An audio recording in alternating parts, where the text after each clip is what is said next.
Ka thonë pejgamberi sallallahu alaihi wasallam, men qala fil Qur'ani bi ghairi ilmin falyatabawwa maq'adahu minan nar. Pra kush flet për Kur'anin, kush flet, domethënë në lidhje me Kur'anin, diçka pa dituri, le të përgatitet për ulsen e tij në xhehenem. Dhe gjithashtu ka thënë pejgamberi sallallahu alaihi wasallam, men qala fi kitabillahi azza wa jall faqad akhta'a walau asab. Pra kush flet për librin e Allahut të lartësuar pa dituri, domethënë pa pasur bazë për atë që e flet, ai ka gabuar edhe nëse e qëllon.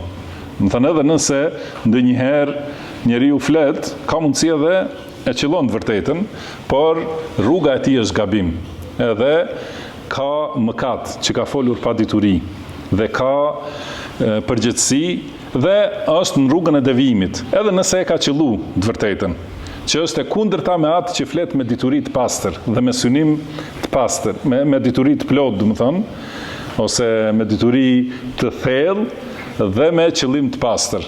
Ka thonë për njerëz të tillë pejgamberi sallallahu alaihi wasallam, kur mundohet dietari ta qëlloj, domethënë të vërtetën, nëse e qëllon ka dy shpërblime dhe nëse gabon ka një shpërblim.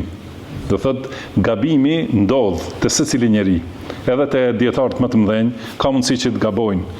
Mirpo gabimi i tyre është i zhytur në të mirat e shumta. Edhe është i mbuluar nga të mirat e shumta. Gabimi refuzohet, por nderi i ruhet dhe shpërblehet për metodën e saktë dhe qëllimin e saktë.